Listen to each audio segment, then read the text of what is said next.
Hello everyone. तो दोस्तों, स्वागत है आपका मेरे इस यूट्यूब चैनल के क्लासेस में। मेरा नाम है डॉक्टर कुमुद दीक्षित और जैसा कि आप अपनी स्क्रीन पर देख रहे हैं, हमारा आज का टॉपिक है policies, acts and provisions related to education after independence. तो दोस्तों, वीडियो को आगे बढ़ाने से पहले मेरे चैनल को लाइक, शेयर, सब्सक्राइब करना ना भूलें। तो चलिए चलते हैं, स्टार्ट करते हैं। अब before starting let me tell you कि अगर आप ये देख रहे हैं पॉलिसीज़, एक्ट्स एंड प्रोविजंस, इससे पहले एक और वीडियो है मेरी जिसका नाम है policies, acts and provision related to education before independence. आप उसको देखना ना भूलें। पहले आप उसको देखिए, फिर आप इसको स्टार्ट करिएगा, तभी ये कंप्लीट होगा। जैसा कि मैंने आपको पिछली वीडियो में भी डिस्कस किया था कि policies, acts and provisions before related to education दो पार्ट्स में डिवाइडेड है। One is before independence and one is after independence. Before independence वाला पार्ट मैंने लास्ट वीडियो में डिस्कस किया था। अब चलिए इस आंसर को कंप्लीट करते हैं। जैसा कि हम सभी जानते हैं कि 1947 में इंडिया को इंडिपेंडेंस मिला और उसके ब्रिटिश रूल से, और उसके बाद काफ़ी पॉलिसीज़ और एक्ट्स और प्रोविजंस इंट्रोड्यूस किए गए फर्दर, ताकि हमारे इंडियन सिस्टम ऑफ एजुकेशन को सही से डेवलप करा जा सके और उसको फर्दर स्ट्रेंथन किया जा सके। क्योंकि जैसा कि हम जानते हैं कि ब्रिटिश रूल में Indian education system was not for the good of Indian people, was not for the development of Indian education system in true sense। उनका बेसिक पर्पस था अपने लिए, वो इंडियन एजुकेशन सिस्टम को अपने इस्तेमाल के लिए फ़ायदा उठाते थे और उसको यूज़ करते थे। तो इसलिए अगर देखें ट्रू सेंस में इंडियन एजुकेशन सिस्टम अगर स्ट्रेंथन किया गया, so that was after independence only. और इन पॉलिसीज़ ने जो कि इंडिपेंडेंस के बाद आई, उन्होंने ये मेक श्योर किया कि एजुकेशन यूनिवर्सली एक्सेसिबल हो सके, भारत के सभी लोगों को, सभी बच्चों को एजुकेशन में क्वालिटी आ सके और एजुकेशन इस तरह से रेलेवेंट हो ताकि वो needs and requirement of the people of the country उसको मीट कर सके। इंडियन कॉन्स्टिट्यूशन 1950 में अडॉप्ट किया गया और इसने फ्री और compulsory education for the age up to the age of 14 years इसको एडवोकेट किया गया। गवर्नमेंट ने बहुत सारी ऐसी बॉडीज़ सेट करी, जैसे कि यूनिवर्सिटी ग्रांट्स कमीशन, जिसको हम यूजीसी कहते हैं, 1953 में ये आया। इसके अलावा all India council for technical education AICTE जो कि 1945 में आया, और NCERT जो कि 1961 में आया। ऐसी बॉडीज़ का गठन किया गया जिन्होंने एजुकेशन में इम्प्रूवमेंट के लिए आफ्टर इंडिपेंडेंस एक महत्वपूर्ण योगदान दिया। तो अगर हम देखें तो नेशनल एजुकेशन पॉलिसीज़ को डिस्कस किए बिना इंडियन एजुकेशन सिस्टम की डेवलपमेंट के बारे में डिस्कस करना बेकार होगा।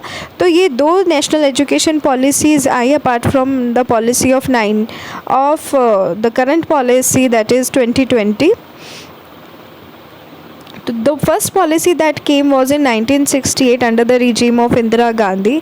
उसके बाद 1986 में दूसरी नेशनल एजुकेशन पॉलिसी आई, that was under the regime of Rajiv Gandhi, और इसमें एक यूनिफॉर्म एजुकेशनल सिस्टम की बात अक्रॉस द कंट्री बात कही गई। ये पॉलिसीज़ जो भी थी, ये एम करती थी कि हमारी क्वालिटी ऑफ एजुकेशन को इम्प्रूव किया जा सके and to increase the access of education to one and all to all the people of the country. Educational system में जो भी डिस्पैरिटीज़ हैं उनको रिमूव किया जा सके। इसके अलावा वोकेशनल एजुकेशन की रिक्वायरमेंट और एडल्ट एजुकेशन और विमेन एजुकेशन के बारे में भी फोकस किया गया। जो ये नेशनल पॉलिसीज़ थी 1968 हो या फिर 1986 हो, इन सभी में, इन दोनों ही पॉलिसीज़ में इन चीज़ों को ध्यान में रखा गया। अगर हम देखें तो नेक्स्ट जो था वो राइट टू एजुकेशन एक्ट 2009 था। इस एक्ट के माध्यम से एजुकेशन को फंडामेंटल राइट बना दिया गया between the age group of 6 to 14 years, और एजुकेशन मैंडेटरी हो गया and it was also mandatory for the school कि चिल्ड्रन को एडमिट किया जा सके किसी भी स्कूल में बिना डिस्क्रिमिनेशन के, और सभी बच्चों को फ्री एजुकेशन और कंपलसरी एजुकेशन मिले until they complete the elementary education. और इसमें कुछ स्पेसिफिक नॉर्म्स भी ले डाउन किए गए कि टीचर स्टूडेंट रेशियो कितना होना चाहिए, स्कूल्स का कैसा इंफ्रास्ट्रक्चर होना चाहिए और जो भी फैसिलिटीज़ और स्कूल्स में होनी चाहिए, इसके बारे में इस एक्ट के माध्यम से स्पेशल मेंशन इसमें किया गया। अगर हम देखें नेक्स्ट हमारा है नेशनल करिकुलम फ्रेमवर्क, जो कि 2005 में आया और इस फ्रेमवर्क के माध्यम से गाइडलाइंस दी गई कि हमारे करिकुलम को किस तरह से डेवलप करना चाहिए और हमारे स्कूल्स में किस तरह का सिलेबस होना चाहिए।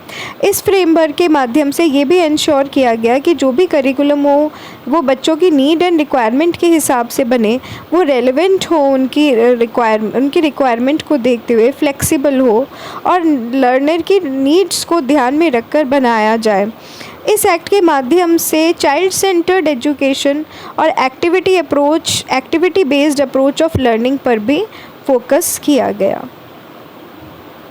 नेक्स्ट अगर हम देखें तो सर्व शिक्षा अभियान, जो कि 2001 में लॉन्च किया गया था। इस सर्व शिक्षा अभियान के माध्यम से सभी बच्चों को एजुकेशन यूनिवर्सली एक्सेस कराया गया up to the age of 14 years, यानी कि 6 to 14 ईयर्स। और जो एजुकेशन में एक प्रिविलेज और अनप्रिविलेज सेक्शन ऑफ सोसाइटी में जो गैप था एजुकेशन के माध्यम से, उसको पूरा करने की कोशिश की गई और ये इंश्योर किया गया कि देश के हर बच्चे को क्वालिटी एजुकेशन एक्सेसिबल हो सके। नेक्स्ट अगर हम देखें तो मिड डे मील स्कीम, जो कि 1995 में इंट्रोड्यूस की गई और इस स्कीम का माध्यम था कि ज़्यादा से ज़्यादा बच्चों को स्कूल्स में लाया जा सके और ड्रॉप आउट्स का जो रेट था उसको रिड्यूस किया जा सके। इस स्कीम के माध्यम से बच्चों के न्यूट्रिशनल स्टेटस में इम्प्रूवमेंट आए, उनको न्यूट्रिशियस फूड स्कूल में ही फ्री ऑफ कॉस्ट प्रोवाइड किया जा सके और इससे कई चीज़ पूरी हुई, जैसे कि स्कूल अटेंडेंस इंक्रीज़ हुई और ड्रॉप आउट का रेट भी रिड्यूस हो गया।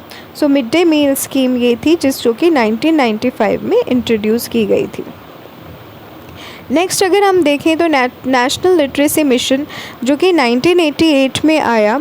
So national literacy mission basically इसका पर्पस इलिटरेसी को इरेडिकेट करना या रिमूव करना हमारे देश से, इसका मेन पर्पस था।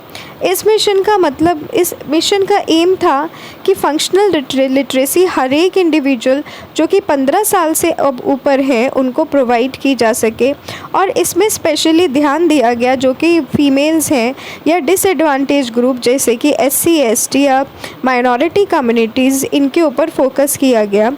इसके अलावा नेशनल लिटरेसी मिशन का फोकस एक अवेयरनेस प्रोग्राम की तरह भी था कि इम्पॉर्टेंस ऑफ एजुकेशन और कम्युनिटी की पार्टिसिपेशन को या कम्युनिटी के रोल को एजुकेशन सिस्टम में बढ़ाया जा सके इस लिटरेसी मिशन के माध्यम से। नेक्स्ट अगर हम देखें तो राष्ट्रीय माध्यमिक शिक्षा अभियान RMS से शॉर्ट फॉर्म में कहा जाता है और ये 2009 में लॉन्च किया गया था और इसका मेन मकसद था कि सेकेंडरी एजुकेशन की क्वालिटी को हमारे देश में इम्प्रूव किया जा सके। इस प्रोग्राम के माध्यम से सेकेंडरी एजुकेशन को देश के सभी बच्चों को जो कि 14 से 18 साल के बीच में हैं उनको इजीली एक्सेसिबल कराया जा सके और ये इंश्योर किया जा सके या मेक श्योर किया जाए कि देश का हर एक बच्चा जो कि इस एज ग्रुप में लाया करता है उसको क्वालिटी एजुकेशन प्रोवाइड किया जा सके। नेक्स्ट अगर हम देखें national council of educational research and training NCERT 1961 में इसका गठित किया और भी कई ऐसी एजुकेशनल बॉडीज़ थी। वीडियो के स्टार्ट में मैंने आपको बताया था कि किस किस सन में जो भी एजुकेशनल बॉडीज़ सेटअप की गई। अभी national council of educational research and training NCERT के बारे में बात करेंगे।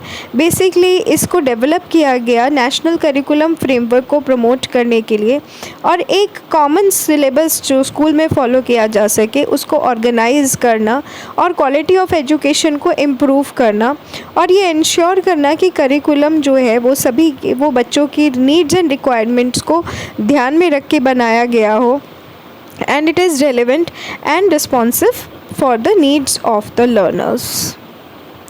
नेक्स्ट अगर देखें न्यू एजुकेशन पॉलिसी जो कि 2020 में जो कि लेटेस्ट एजुकेशन पॉलिसी है और इस पॉलिसी का एम था एजुकेशन को ट्रांसफॉर्म करना हमारे देश में और होलिस्टिक डेवलपमेंट स्टूडेंट्स का करना, इसमें कई इनिशिएटिव्स का ध्यान दिया गया, जैसे कि introduction of vocational education and the setting up of national education technology forum. So ये न्यू एजुकेशन पॉलिसी जो अभी हमारे देश में लागू हुई है, ये एक बहुत महत्वपूर्ण एक रोल प्ले करेगा हमारे एजुकेशन सिस्टम को शेप करने के लिए।